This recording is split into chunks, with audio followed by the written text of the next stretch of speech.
Hey everyone, Richard Robbins here. Well, the numbers are in for the Edmonton Real Estate Board for the month of September. So here's what I'm going to share with you today.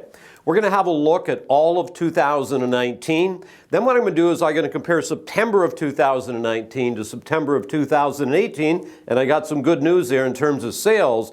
But then also what I want to do is I want to, at the end, which I haven't done for a while, is I want to show you what's happened with the average sale price year over year of detached, townhouses and condos. And I think you might be surprised at what it is you're going to see. So let's have a look. You've seen this chart before, if you've been following what I'm doing. Here's your sales January through September. September, we had 1,387 sales. Now that is down substantially from August. We were down by 11%, and by the way, we were down substantially from July and also from June. So if you look at it, we really had about the fourth slowest month so far this year. Look, at January we did 799, then we went to 986, then we went to 1223, and then we're moving into the spring market. See, your numbers started to go up quite a bit. So you look at this, you say we're at 1387. Now our active listings, which is the amount of listings on the market at the end of the month, you can see in January we started about 7,100. And then of course what happens, they creep up if you're looking, and then they went down. So we're now at 8514. So what does that do to months of inventory? So if we take the sales, we divide it into the active listings, that gives us our months of inventory. Months of inventory, supply and demand, determines your market, prices going up, prices going down, 4 to 6 balance, above 6 buyers, below 4 is going to be a seller's market. We started at 8.9 months of inventory.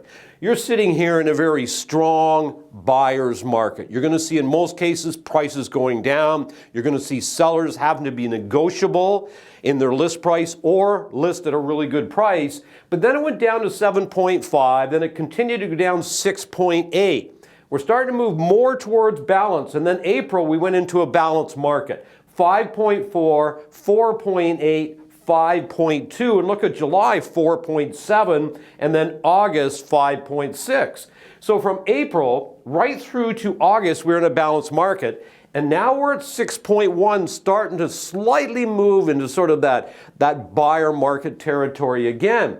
You can see we started 84 days in the market in January. We know that's typically a slow month, and now we're at 63 days right here.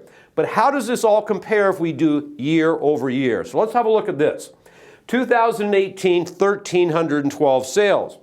2019, 1,387. So our sales were up by 5.7%, almost 6%. Now this is very consistent in most markets right across Canada. So we're seeing that in terms of sales, this year is a little busier than it was last year. What about average sale price? We started at 374 September of last year, and we're now at 352. So you can see our average sale prices come down 6%, which by the way makes a lot of sense because at the end of last year, we're in more of a buyer's market. The beginning of this year, more of a buyer's market. Then we balanced out. So we haven't had a seller's market yet. We've had buyer's markets and balanced markets. Look what it's caused our prices to do. They've dropped by 6% year over year.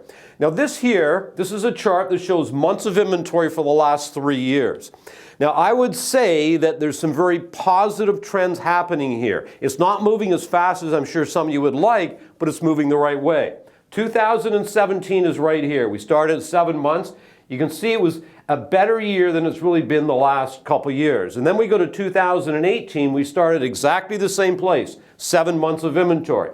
Okay, went down and then it started to creep up a little bit. But if we look at 2019, look, we started all the way up here at 9 months of inventory. I talked about that earlier. But the good cool news is, look, we kept coming down and we went below last year right here. And we have constantly stayed below what was going on last year. So as much as we probably don't have as many sales units as we would like to have, but what we have to realize, there's not as many listings on the market either, which is keeping our months of inventory a little bit lower, which means our prices are a little more stable, as much as we'd all like more sales. What about your average sale price of property types? So we got detached, we got condos, we got duplex and row. So look at this.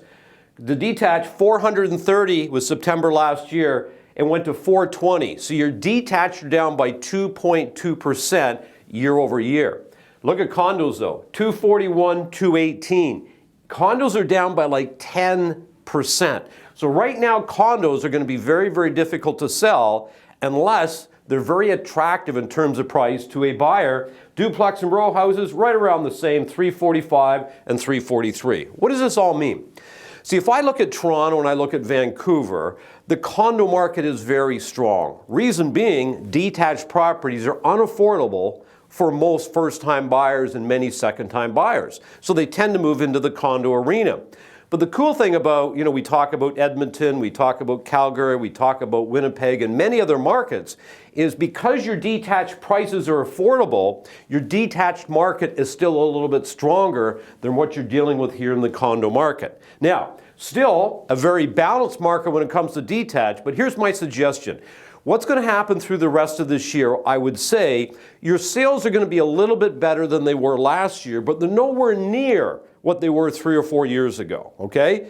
So those years are all over, so which means if you think about it, from 3, 4, 5 years ago, the pie has gotten much smaller. There's less sales available, which means all of us need to be out there. We got to be working a little harder to do the same amount of business, okay, or more business. But I do see things starting to get a little bit better. So as frustrating as it might be for real estate sales professionals right now, what you got to do is put it all in perspective and realize that the sales numbers are at least up from what they were last year, and I think it will continue the rest of the year to be that way. I hope this was helpful, and remember everybody, it's a beautiful life. Make it count.